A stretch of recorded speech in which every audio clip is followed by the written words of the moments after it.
Beijing annually sets challenging growth goals for each of its provinces, and during China's economic boom, local administrations had no issues achieving their goals. Subsequently, under current economic conditions, they've resorted to borrowing enormous amounts of money to pay for extravagant, ultimately unsustainable building projects as local demand for them has declined. These initiatives boost local GDP, which is helpful for meeting the targets, but they are also costly and lead to enormous and unmanageable debt loads. The investment bank Goldman Sachs estimates that local governments in China owe $8.5 trillion, while the International Monetary Fund estimates the number to be more than $10 trillion. These kinds of loans are unsustainable and can bankrupt these provinces. Several regions have already announced in recent years that they are unable to pay their debts, and more are anticipated to do so later this year. Hello, and welcome to another video of Finance Sense, where we cover all the latest trends in the financial markets and the economy. Before we start, make sure to leave a like, subscribe, and comment below if you enjoyed watching this video, and turn on the notification bell to keep posted. And now, without further ado, let's start. GDP growth is a simple output indicator used by statistical agencies around the world to reflect the year-over-year shift in economic activity. While most countries measure their GDP at the end of the year, China's central government regularly sets GDP goals for different regions at the beginning of each year. The CCP typically sets relatively high goals in order to impress global markets while also keeping unemployment low. Although local governments have been tasked with funding their own public goods and services and achieving Beijing's economic goals since 1994, most of the tax revenue still goes to Beijing,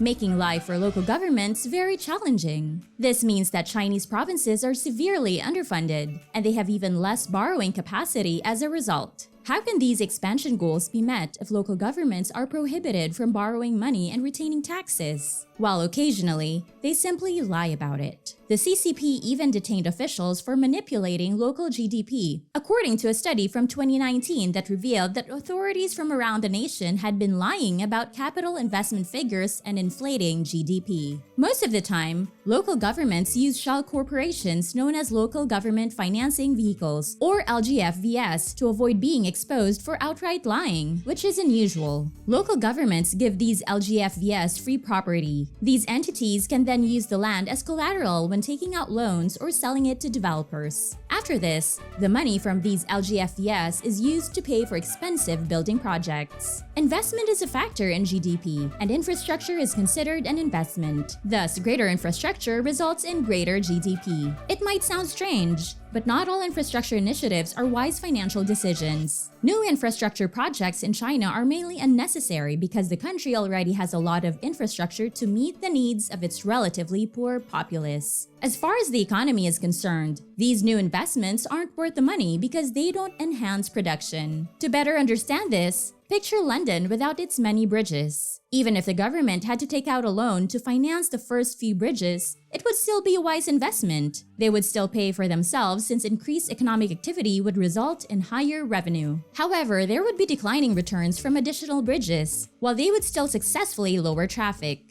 At some point, the economic benefits of building yet another bridge costing several $millions would not be sufficient to cover the costs of the project. And that's basically what's happened, for instance, in the Chinese region of Guizhou. Southwest China's Guizhou is home to a beautiful mountainous area. It is one of the poorest provinces in the nation, with a GDP per capita of less than $7,000 and an economy based primarily on agriculture. However, in recent years, its GDP has been expanding quickly. Nevertheless, infrastructure investment, particularly in bridges, has been the driving force behind this expansion rather than consumer spending. Over 1,000 new bridges, some of them among the tallest in the world, have been constructed in Guizhou by the local government in the past 15 years or so. Yet, although being quite remarkable, these bridges haven't had a significant impact on the region's productivity or tax revenues. Because of this, the regional government's central administration acknowledged that it had incurred excessive debt and required assistance from the Chinese government. They owe 2.6 trillion yuan, which translates to $380 billion and is 130% of Guizhou's GDP. The property crisis in China and its effects on land values have made the entire issue worse. China's economy was expected to improve this year. The Communist Party, however, faces an issue, a massive debt of $23 trillion. The Chinese government has accumulated a sizable amount of debt due to loans and interest on bonds issued to the general public. China's hidden debt is what's raising concerns.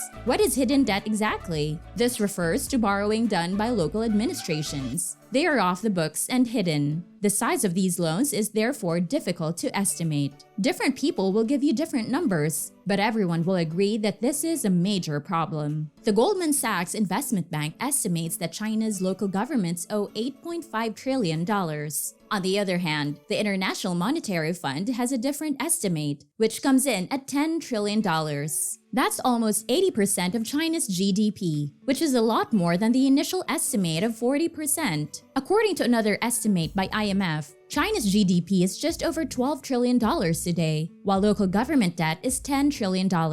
Such loans are unsustainable and can force Chinese provinces to file for bankruptcy. To further elaborate, located in northeastern China, Hegang, a small coal town close to the Russia-China border, is also going through a financial crisis. One report claims that many people in Hegang do not have access to indoor heating, that cab drivers are receiving increased fines, that teachers and the public school system are worried about losing their jobs, and that street cleaners have not received their wages in over 2 months. And they are all signs that there is a financial problem. What went wrong? How is it possible for a province to borrow that much money without any oversight? Off-book transactions were made. The LGFVs mentioned previously are essentially private firms formed by municipal officials solely for the purpose of borrowing money. This method of borrowing money outside of the established channels has 2 benefits. First, there is no borrowing cap. And second, the loan is not shown on the official balance sheets. Therefore, these local governments continue to raise money, and now their mounting debt obstructs their progress. Although it's difficult to estimate the exact number of provinces in trouble, news articles cite Guangdong, Guizhou, Henan, Heilongjiang, and Hubei. There is a severe debt crisis in each of these provinces. Does that imply that the Chinese economy is on the verge of collapse? The quick answer is no. Even if local governments are unable to pay their debts, China is unlikely to experience a catastrophic debt crisis in the near future because the central government has such a firm grasp on the country's financial sector that it can, for the most part, restructure balance sheets to avoid a disaster. Even if this debt does not directly produce a financial crisis, it can nevertheless be detrimental to the economy since high debt loads, such as those that China's local governments are currently under, can significantly hinder economic growth by limiting budgetary flexibility and causing a great deal of uncertainty. China hopes that it will be able to solve this problem and make the market less unpredictable. Hi! We hope that watching this video was interesting and that you learned something valuable. If you enjoyed it,